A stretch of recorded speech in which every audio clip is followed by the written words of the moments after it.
Tidak ada dosa yang besar di sisi Allah kalau seorang bertobat kepada Allah Subhanahu wa taala. Kemudian Allah tutup dengan menunjukkan sifatnya yang sangat mulia, innahu huwal ghafur, sungguhnya Allah Maha Pengampun. Kemudian Allah gandeng dengan Ar-Rahim, Maha Penyayang. Maka ayat ini benar-benar memberi harapan kepada orang yang melakukan dosa.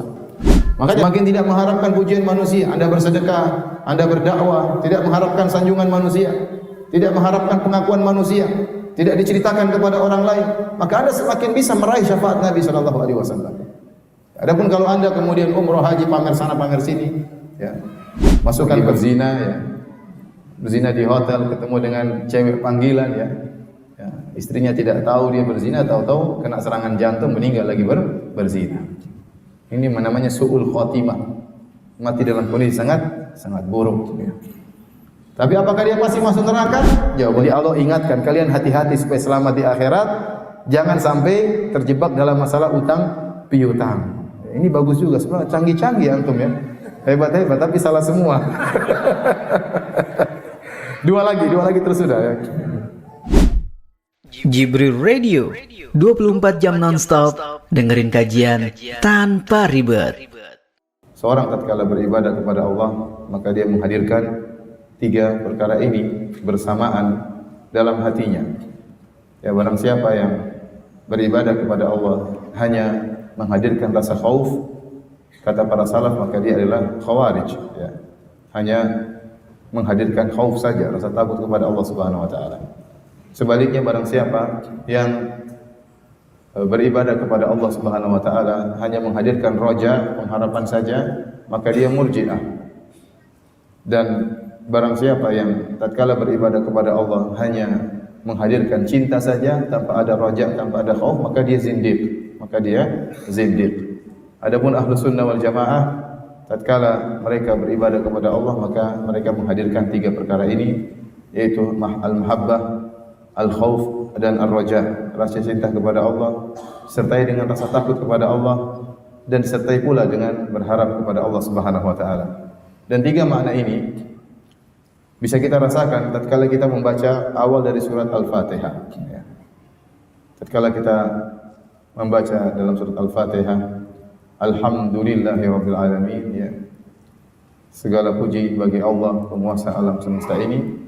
Kata para ulama, alhamdu berbeda dengan al-madhu. Kalau al-madhu dalam bahasa Arab artinya pujian, namun tidak disertai rasa cinta. Bisa saja kita memuji musuh, bisa saja kita mengakui kehebatan orang yang sangat kita benci. Kita puji dia hebat, tapi kita benci dengan orang tersebut. Ya. Pujian tidak harus disertai dengan kecintaan. Tetapi kalau alhamdu itu adalah pujian yang disertai dengan rasa cinta. Maka tatkala kita mengatakan alhamdulillahirabbil alamin, itu kita memuji Allah. Kita memuji segala puji bagi Allah Subhanahu wa taala disertai rasa cinta kepada Allah Subhanahu wa taala karena agungnya sifat-sifatnya dan karena begitu luas karunia dan kebaikannya, ya. Maka kita mengatakan alhamdulillahirabbil alamin. Segala puji bagi Allah, penguasa alam semesta. Ini menunjukkan cinta kepada Allah Subhanahu wa taala. Kemudian kita mengatakan Ar-Rahmanir Rahim. Ya, Maha Pengasih lagi Maha Penyayang. Kalau kita mengingat rahmat Allah yang begitu luas dan bahwasanya sebagaimana sabda Nabi SAW, "Lallahu arhamu bi ibadihi min hadhihi bi waladiha." Allah lebih sayang kepada hamba-hambanya daripada seorang ibu terhadap anaknya. Maka kita timbul dalam diri kita rasa penuh pengharapan kepada Allah Subhanahu wa taala. Dan kalau kita mengetahui betapa luas rahmat Allah Subhanahu wa ta'ala, bahwasanya Allah lebih cinta kepada hamba-hambanya daripada seorang ibu terhadap anak. Ya, kita tahu bagaimana perasaan kasih sayang kita sebagai orang tua terhadap anaknya, ya.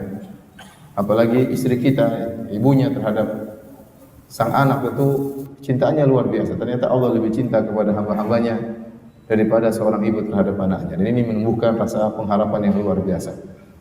Kemudian tatkala kita membaca Malik Yaumiddin,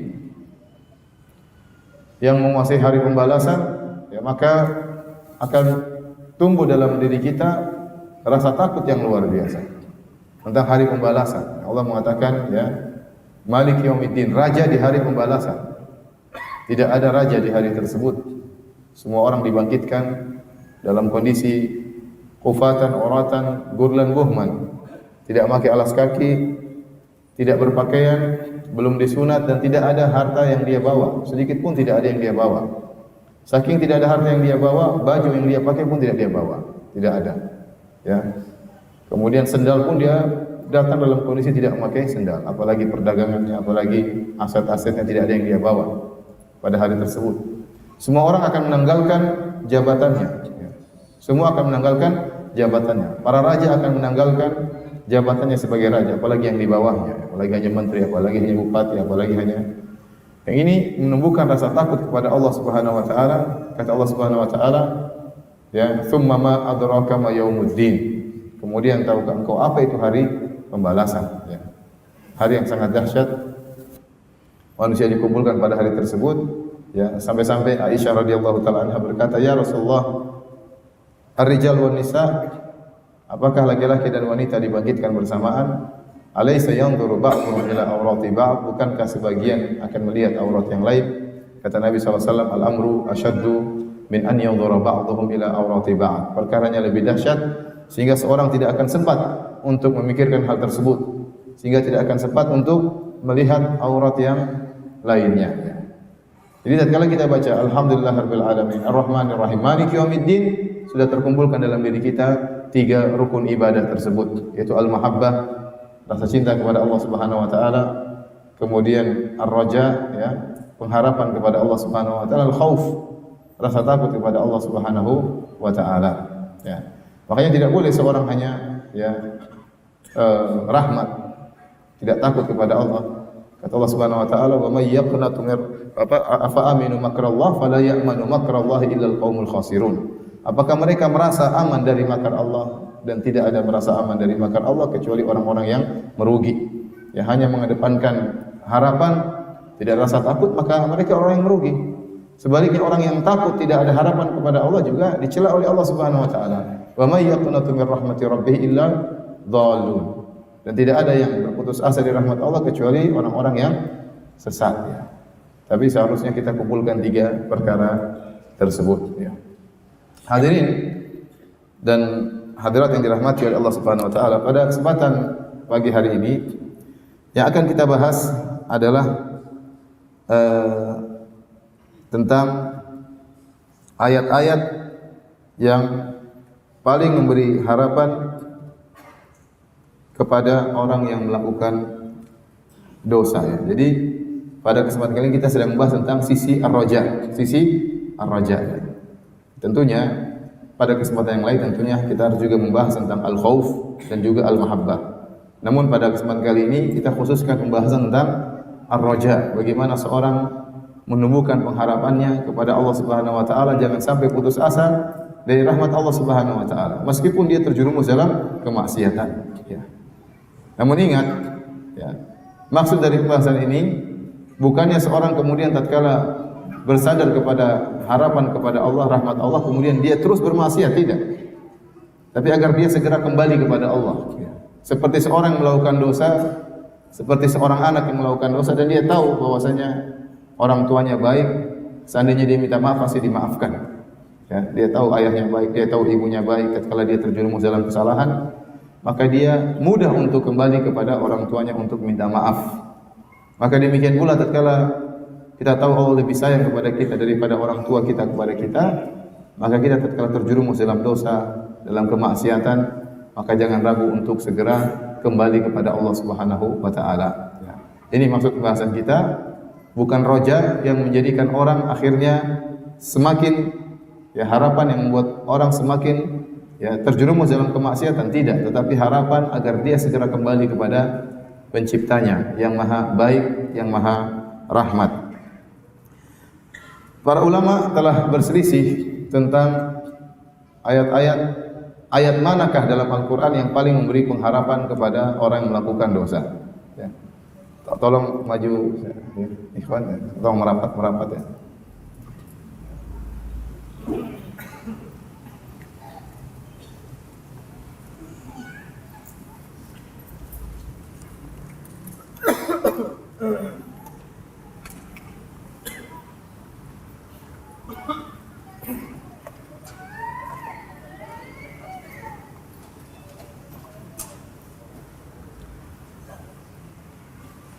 Para ulama rahimahumullah telah berselisih di antara mereka mana ayat dalam Al-Quran yang paling memberi harapan kepada kaum muslimin, kepada kita, terutama orang-orang yang melakukan dosa. Ya.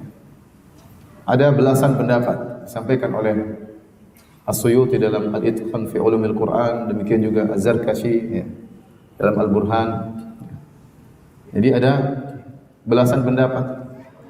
Kita akan sebutkan sebagian dari pendapat-pendapat tersebut, ayat-ayat tersebut, sambil kita jelaskan secara singkat kenapa ayat-ayat tersebut dianggap sebagai ayat yang paling memberi harapan kepada kita. Kata As-Suyuti rahimahullahu taala dalam kitabnya Al-Itqan, wa qad ikhtulifa fi arja ayatin fil Qur'ani ala bid'ata asyara qaulan. Sungguh telah diperselisihkan, yaitu di kalangan para ulama, tentang mana arja ayat yang paling memberi pengharapan dalam Al-Quran. Ada belasan pendapat. Kemudian dia menyebutkan pendapat pertama, pendapat kedua, pendapat ketiga, sampai belasan pendapat.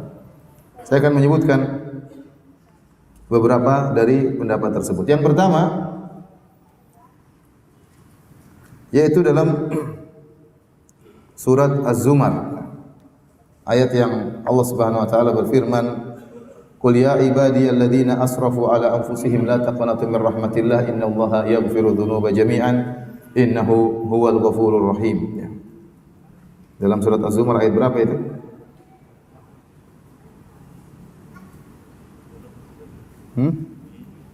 Qul ya ibadiyalladzina asrafu ala anfusihim la taqnatu min rahmatillah innallaha yaghfiru dzunuba jami'an innahu huwal ghafurur rahim. Surat Az-Zumar ayat 53. Surat Az-Zumar ayat 53. Ayat ini menurut sebagian salaf ya, itu adalah ayat yang paling memberikan pengharapan. Di antaranya pendapat Ibnu Umar radhiyallahu taala anhuma. Sahabat Ibnu Umar radhiyallahu anhuma berpendapat bahwa ini ayat yang paling beri pengharapan.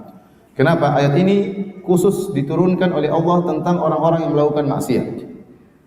Bukan melakukan sembarang maksiat, tapi dia tenggelam dalam maksiat. Makanya Allah mengatakan alladzina asrafu, hamba-hambaku yang berlebih-lebihan dalam kemaksiatan.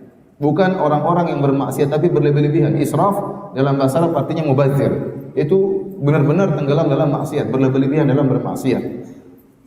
Allah buka ayat ini dengan mengatakan qul ya ibadi, katakanlah, Allah seru kepada hamba-hambanya atau kepada para dai, kepada para khatib ya, kepada orang-orang soleh, katakanlah kepada hamba-hambaku yang bermaksiat, qul ya ibadiyalladzina asrafu ala anfusihim la taqnatu min rahmatillah, janganlah kalian putus asa dari rahmat Allah Subhanahu wa taala, innallaha yaghfiru dzunuba jami'an, sungguhnya Allah mengampuni seluruh dosa, innahu huwal ghafurur rahim, sungguhnya Allah Maha ya, pengampun lagi Maha penyayang. Sisi yang menunjukkan ayat ini sangat memberikan pengharapan.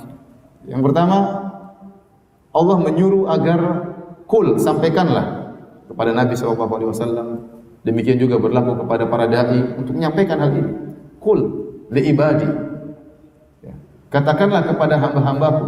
Jadi para dai disuruh menyampaikan rahmat Allah yang luas ini. Kul, katakanlah li ibadi, kepada hamba-hambaku. Alladzina asrafu ala anfusihim, orang-orang yang berlebih-lebihan dalam bermaksiat. Allah masih menamakan mereka dengan para hamba. Allah masih menamakan mereka dengan para hamba. Allah masih mengakui mereka sebagai para hamba sementara mereka tenggelam dalam kemaksiatan. Alladzina asrafu ala anfusihim, yang berlebih-lebihan dalam bermaksiat. La taqnatu min rahmatillah, janganlah kalian putus asa dari rahmat Allah. Meskipun ya maksiat kalian begitu besar ya. Karena kalau seorang sudah terjerumus dalam kemaksiatan yang begitu banyak dan begitu besar, maka datang iblis, ya.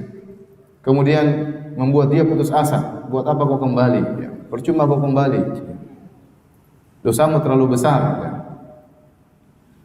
Kemudian Allah mengatakan, Inna Allaha yaghfiru dzunuba jami'an. Sungguhnya, Allah buka dengan inna, sesungguhnya. Allah yaghfiru dzunuba, Allah mengampuni seluruh dosa. Seluruh dosa. Seandainya Allah mengatakan Inna Allah yaghfiru dzunuba, sudah cukup. Sungguhnya Allah mengampuni seluruh dosa. Tapi Allah tambah lagi dengan jami'an untuk penekanan. Sungguhnya Allah mengampuni seluruh dosa, ya, ditambah lagi dengan jami'an, itu seluruhnya tanpa terkecuali. Tidak ada dosa yang besar di sisi Allah kalau seorang bertobat kepada Allah Subhanahu wa taala.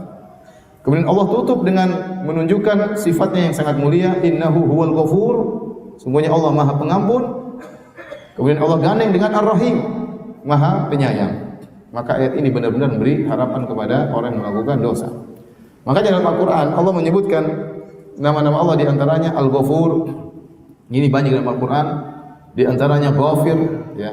Ghafiridz dzambi wa qabilit taubi, ya. Yang menerima, yang mengampuni dosa dan menerima taubat, Ghafir. Kemudian Ghaffar. Kata Ghaffar, ya. Ghaffar dalam Al-Qur'an Allah sebutkan, ya. Ya, seperti perkataan Nabi Nuh, faqultu astaghfiru rabbakum innahu kana ghaffara. Nabi Nuh berkata kepada kaumnya, beristighfarlah kepada Rabb kalian, sungguhnya Dia adalah Ghaffar. Ghaffar, Ghafir dan Ghafur. Ini ada makna yang tipis yang berbeda di antara tiga nama ini. Dan ini perlu pembahasan lebih dalam tentang bahasa. Tetapi intinya tiga makna ini kembali kepada makna bahwasanya Allah mengampuni dosa sebanyak apapun, sebesar apapun, kemudian bervariasi sebanyak apapun. Jadi bisa jadi dosa satu berulang-ulang. Mungkin dia berzina berulang-ulang, ya. Atau dia makan riba berulang-ulang. Satu model dosa tapi dia banyak melakukan dosa ini. Allah Maha mengampuni. Meskipun berulang-ulangnya banyak sekali, Allah Maha mengampuni.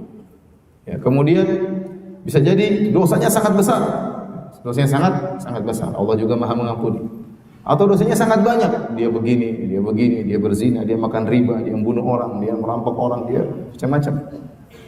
Ternyata kalau dia bertobat kepada Allah, sebesar apapun dosanya, berulang-ulang dosanya, sebanyak apapun dosanya, Allah Maha mengampuni. Nah, barang siapa membaca ayat ini maka akan buka harapan baginya untuk segera kembali kepada Allah Subhanahu wa taala. Makanya kita tahu kisah tentang seorang yang membunuh 100 nyawa, setelah dia membunuh 99 nyawa, timbul dalam hatinya ingin bertobat, ya. Kapan mau tobat? Setelah membunuh berapa? 99 nyawa. Waktu membunuh 80 orang masih belum mau tobat. Bunuh 90 orang masih belum mau tobat. Tetapi Allah ketuk hatinya tatkala dia sudah membunuh 99 nyawa. Tiba-tiba dia ingin bertobat. Dan banyak orang seperti itu. Di puncak-puncak kemaksiatan, di puncak-puncak kerusakan, tahu-tahu terbetik hatinya ingin bertobat kepada Allah Subhanahu wa taala. Maka dia pun mencari orang yang paling alim di atas muka bumi untuk bertanya apakah taubatnya masih bisa diterima. Namun ternyata dia ditunjukkan kepada orang yang paling ahli ibadah. Maka dia pun mendatangi ahli ibadah tersebut dan dia bertanya, saya sudah membunuh 99 orang, apakah saya masih bisa diterima taubatnya? Ahli ibadah ini mengatakan tidak bisa, ya. Karena ahli ibadah ini dia tidak punya ilmu, dia rajin beribadah tapi dia berfatwa dengan perasaan, ya. Dan banyak sekarang orang berfatwa dengan apa? Perasaannya, tidak pakai ilmu. Akhirnya mengatakan kau tidak bisa diampuni dosamu. Maka dia pun emosi, dia penggal lagi orang ini. Bahaya kalau ada orang tanya-tanya kepada kita ternyata temperamental seperti ini. Tunggu. Bintang haram, ustaz bilang haram, ditonjok ke ustaznya. Nggak bisa diterima, sekali aja dia bunuh 100 orang. Tapi dia masih mencari lagi. Ya. Akhirnya ditunjukkan kepada orang yang paling alim di atas muka bumi. Maka dia bertanya, saya sudah membunuh 100 orang, apakah masih bisa diterima tobatnya? Ternyata masih bisa. Kenapa? Orang alim ini berfatwa dengan ilmu. Ya. Kenapa? Karena kita lihat ada orang ini sudah membunuh 99 orang, masa mau diterima tobatnya? Kalau kita menilai dengan perasaan, sepertinya susah diampuni. Tapi bagi Allah mudah. Ya. Makanya Allah Subhanahu wa taala tatkala dalam surat Al-Buruj Allah menyebutkan tentang para raja yang mendolimi kaum mukminin, kaum mukminat, yang membakar lelaki dan wanita mukminin dan mukminah, dibakar hidup-hidup. Seandainya ada orang seperti itu hidup di zaman ini, kita bilang orang ini mungkin paling neraka, paling bawah. Ya. Kalau mati tidak akan diterima, kalau bertobat tidak akan diterima. Mungkin kita pakai perasaan menilai demikian, tapi ternyata meskipun dia sekejam itu, sejahat itu, Allah masih mungkin menerima taubatnya. Makanya Allah berfirman, innal ladzina fatanul mu'minina wal mu'minati tsumma lam yatubu falahum adzabu jahannam wa lahum adzabul hariq.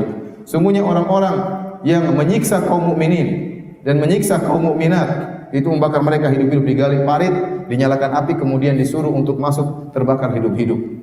Sangat sadis dan sangat kejam. Kemudian nonton dengan begitu senang menyaksikan bagaimana tersiksanya kaum mukmin kaum mukminat. Ini puncak ya kebengisan yang luar biasa. Dia menyiksa mereka sambil nonton, senang melihat kaum mukminin disiksa dan dibakar oleh mereka. Tapi Allah masih mengatakan bagi mereka adab yang pedih dan bagi mereka adab yang membakar. Tapi Allah mengatakan sebelumnya tsumma lam yatubu, namun mereka tidak bertobat. Artinya apa? Seandainya mereka bertobat, diterima oleh Allah Subhanahu wa taala. Seandainya mereka bertobat. Saya ulangi ayatnya, kata Allah, innal ladzina fatanul mu'minina wal mu'minati tsumma lam yatubu. Sungguhnya orang-orang yang menyiksa kaum mukminin kaum mukminat kemudian tidak bertobat, falahum adzabu jahannam wa lahum adzabul hariq. Bagi mereka adab yang pedih dan bagi mereka adab yang membakar. Allah kasih syarat tsumma lam yatubu, kemudian mereka tidak bertobat. Kita bisa pahami seandainya mereka bertobat diterima oleh Allah Subhanahu wa taala. Makanya sebagian salaf waktu membaca ayat ini mengatakan, "Unzuru ila karamillah." Lihatlah bagaimana dermawannya Allah, bagaimana baiknya Allah. Qatalu awliya Allah, mereka telah membunuh wali-wali Allah, membakar wali-wali Allah, tapi Allah masih buka pintu taubat bagi mereka. Orang paling bejat di alam semesta ini siapa? Fir'aun. Fir'aun ya, ngaku sebagai Tuhan, kurang ajarnya luar biasa. Kalau kita misalnya punya perusahaan, kita yang bangun semua perusahaan, tahu-tahu ada anak buah kita, ya, ngaku saya pemilik perusahaan ini, kita jengkel atau tidak? Kita jengkel, kurang ajar ini. Jengkel ya. Ini Allah Subhanahu wa taala menciptakan alam semesta, tahu-tahu ada yang ngaku dia Tuhan. Apa enggak kurang ajar? Sangat-sangat kurang ajar ya. Sombongnya luar biasa. Tetapi apakah masih mungkin diterima taubatnya? Masih mungkin. Buktinya Allah kirim Nabi Musa, bahkan ditemani dengan Nabi Harun. Kenapa? La'allahu yatadzakkaru aw yakhsha. Kata Allah, siapa tahu Fir'aun sadar, siapa tahu Fir'aun takut. Berarti Fir'aun kalau bertobat diterima enggak taubatnya? Diterima oleh Allah Subhanahu wa taala. Meskipun dia kurang ajar seperti itu. Allah kirim Nabi Musa, ya. Bukan cuma ustaz yang dikirim, Nabi dikirim. Supaya dia bisa sadar, ya. Supaya dia bisa sadar. Namun dia tidak bertobat kepada Allah Subhanahu wa taala. Jadi luasnya rahmat Allah di luar daripada nalar kita. Sangat-sangat luas rahmat Allah Subhanahu wa taala, ya. Sangat-sangat luas rahmat Allah Subhanahu wa taala.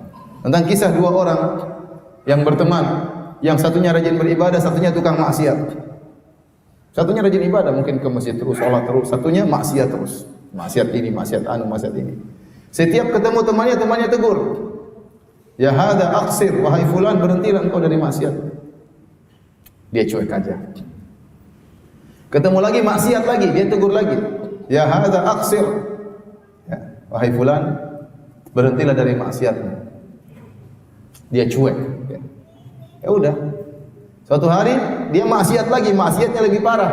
Maka temannya rajin ibadah mengatakan, "Ya hadza aqsir, wahai fulan, berhentilah engkau dari maksiat." Maka yang ditegur jengkel. Negur terus. Kata dia, "Khallini wa rabbi, da'ni wa rabbi." Tinggalkan aku dengan Tuhanku, biarkan urusan masalah maksiatku dengan Allah. Abu Ista alayya raqiban, apakah Allah kirim engkau untuk mengawasi aku? Engkau ini malaikat apa? Raqib dan Atid, ngawasi aku terus. Sudah ada pengawasnya, ngapain nanti ngawasi Anda terus ya? Jadi orang ini ngawur ya. Waktu ditegur dia emosi dan dia ngomongnya ngawur, salah. Tidak boleh, orang tetap bernahi mungkar. Jadi dia jawab dengan ketus, dengan jengkel, dia mengatakan da'ni wa rabbi. Biarkan aku, tinggalkan aku dengan Tuhan, bukan urusanmu kalau saya maksiat. Ini salah atau benar?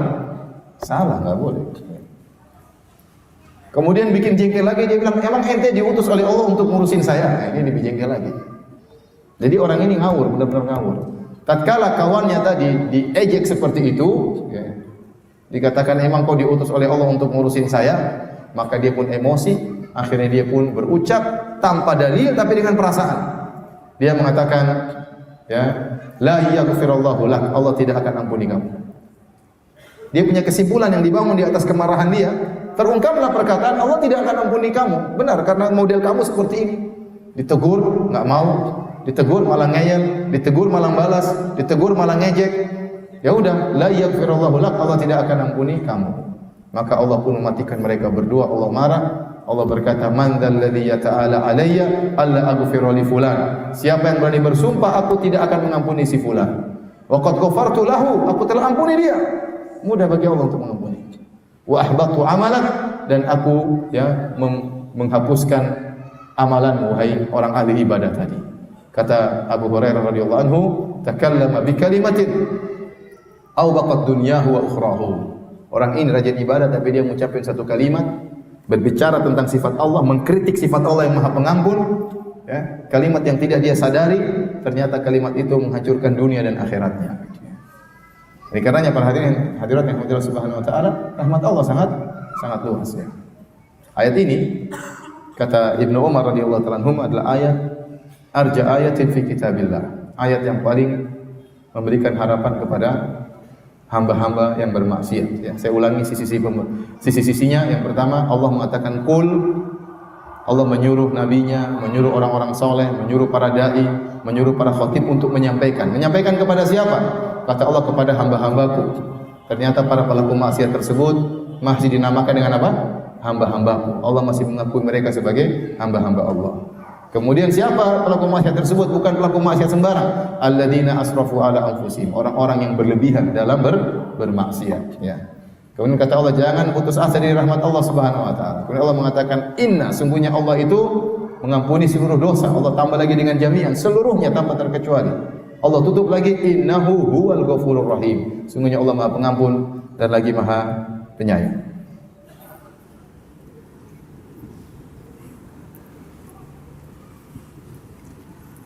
Baik. Di antara ayat yang sangat memberikan harapan kepada para pelaku dosa, yaitu dalam surat Ad-Duha ayat 5. Dalam surat Ad-Duha ayat 5. Kata Allah, "Walau sawfa yu'tika rabbuka fatarda." Walau sawfa yu'tika rabbuka fatarda. Ya.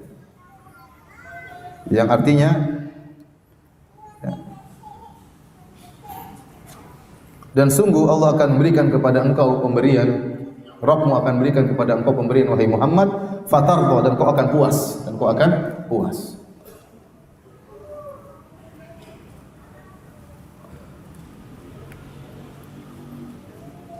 Dan ini pendapat Ali bin Abi Thalib radhiyallahu taala anhu. Diriwayatkan oleh Abi Nuaim dalam Al-Hilyah dari Ali bin Abi Thalib, dia berkata, "Innakum ya ma'syar ahli al-Iraq taqulun arja ayatin fil Qur'an qul ya ibadiyalladzina asrafu." Jadi Ali pernah berkata kepada penduduk negeri Irak, dia berkata, "Wahai kalian penduduk negeri Irak, menurut kalian ayat yang paling memberi harapan dalam Al-Qur'an adalah qul ya ibadiyalladzina asrafu." Ayat yang tadi kita bahas awal, surat Az-Zumar. Ya. Lakinna ahlul kitab, tapi kami ahlul kitab, ahlul bait, lakinna ahlul bait, akan tapi kami keluarga Nabi sallallahu alaihi wasallam, naqul, menurut kami, inna arja ayatin fi kitabillah, ayat yang paling beri pengharapan adalah wala saufa yu'tika rabbuka fatarda. Sungguh Allah akan berikan kepada engkau pemberian, Rabbmu akan berikan kepada engkau pemberian dan kau akan puas. Yakni wahiyya syafa'ah, yaitu syafaat. Jadi syafaat Nabi sangat memberikan harapan. Dan Allah mengatakan, kau akan puas wahai Muhammad. Allah tidak akan mengecewakan Nabi Muhammad di akhirat. Dan kita tahu Nabi sangat sayang kepada umatnya. Nabi sangat sayang kepada umatnya. Dan Nabi akan beri syafaat kepada umatnya. Dalam hadis Rasulullah SAW bersabda, "Ikhtaba'tu da'wati syafa'atan li ummati yaumal qiyamah." Sungguhnya aku menyembunyikan salah satu doaku sebagai syafaat bagi umatku pada hari kiamat. Fahiya na'ilatun insyaallah man mata la yusyriku billahi syai'a. Maka dia akan mengenai syafaat ini, akan mengenai siapa saja dari umatku yang meninggal tidak berbuat syirik sama sekali kepada Allah Subhanahu wa taala. Jadi kalau orang meninggal dalam kondisi tidak berbuat syirik kepada Allah Subhanahu wa taala, maka dia orang yang paling bisa meraih syafaat Nabi paling banyak. Ya. Semakin Anda ikhlas, semakin mudah mendapat syafaat Nabi sallallahu alaihi wasallam. Makanya Abu Hurairah pernah bertanya, "Ya Rasulullah, man as'adun nasi bi syafa'atika yaumal qiyamah?" Wahai Rasulullah, siapa orang yang paling berbahagia mendapat bagian syafaatmu yang paling banyak pada hari kiamat kelak? Kata Nabi sallallahu alaihi wasallam, "Man qala la ilaha illallah khalisan min qalbihi."